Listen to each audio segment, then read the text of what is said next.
Hello everyone and welcome to my another YouTube channel. Di penjelasan kali ini GBP JPY menjadi ikon yang akan saya bahas untuk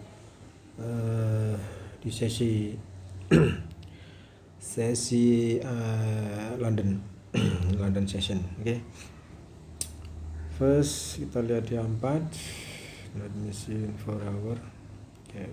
Di A4 secara sepintas di H4 ini kita bentuk satu, di sini sepertinya ada satu ekstrim, ya, ada satu ekstrim yang kemudian diikuti dengan satu candle, tapi belum melihat adanya satu bullish engulf.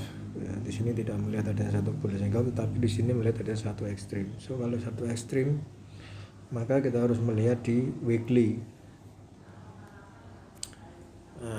Di weekly-nya seperti apa? Nah, ini weekly-nya dia masih berada di atas trend, masih berada di uptrend. Tetapi di uptrend perlu diperhatikan, ini dia sudah sepertinya juga akan bentuk satu ekstrim di weekly. Oke, so turun ke daily-nya, di daily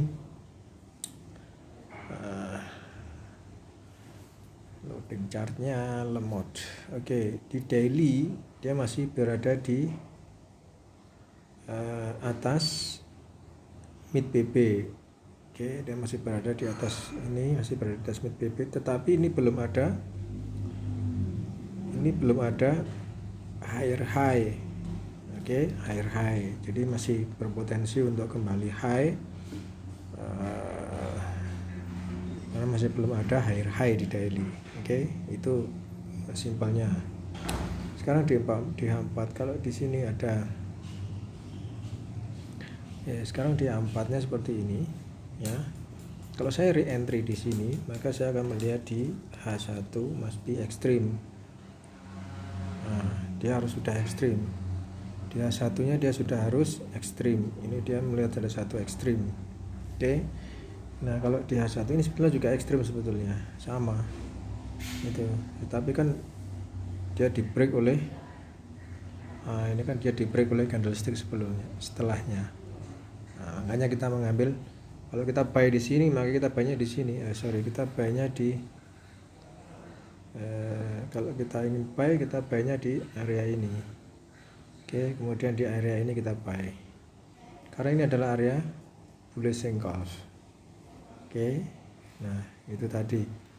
So, kita melihat ada satu ekstrim di H1. Oke, di H1 ekstrim kita buy, penempatan stop loss-nya di bawah lower low-nya di mana 414282, kecil sekali untuk penempatan stop loss. Oke, kemudian kembali ke M15. Tipenya yang saya inginkan adalah re-entry, ekstrim, dan ekstrim. Ini di H4, ini di H1, dan ini di M15. Ini tipenya. Atau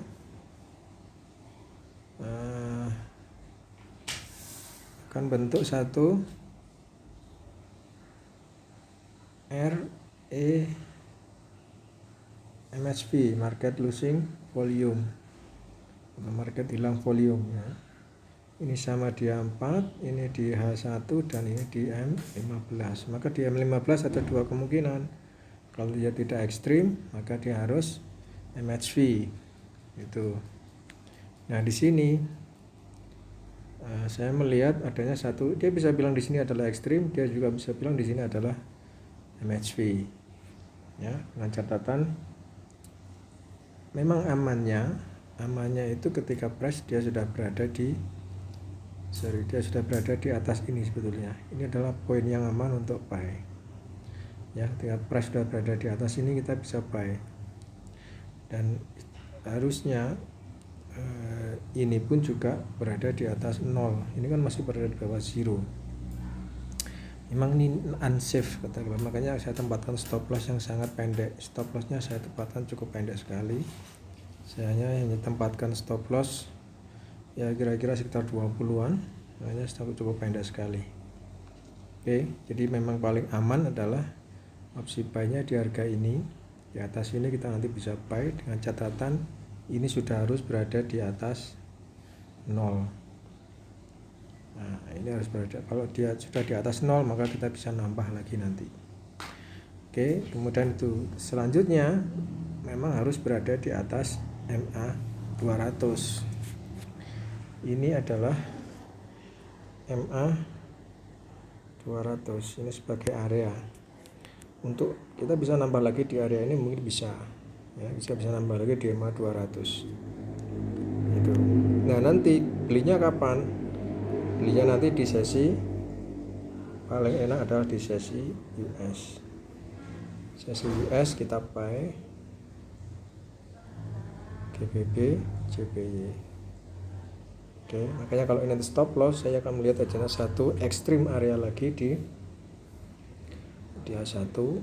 Kita lihat ada ekstrim area, kemudian di M15 juga harus ada ekstrim area.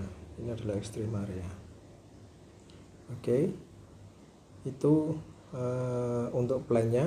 Ditambah lagi nanti kalau ini MA sama oscillator sudah berada di atas 0, akan lebih baik untuk buy seperti ini ya. Ini bisa buy. Nah, kayak ini nanti bisa mungkin tempat penempatan buy limit mungkin bisa di harga ini juga. Oke, jadi sekitar penempatan buy limit kita bisa di kisaran ini 14331. Ini bisa kita tempatkan untuk opsi buy limitnya. Oke. Jadi 14331 ini adalah buy stop. Ini buy stop. Ya, di harga ini adalah buy stopnya. Oke. Itu plannya, teman-teman.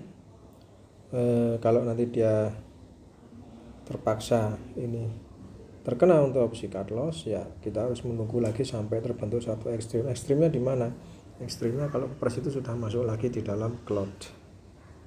Kalau price belum masuk seperti ini sudah masuk, kita baru bisa buy. Kalau dia belum masuk kembali ke atas, masuk ke dalam cloud, kita di dalam Bollinger Band kita belum bisa. Oke, jadi kalau nanti kita melihat adanya satu harga seperti ini, ya kita tunggu sampai nanti kembali membentuk seperti ini. Nanti baru kita opsi untuk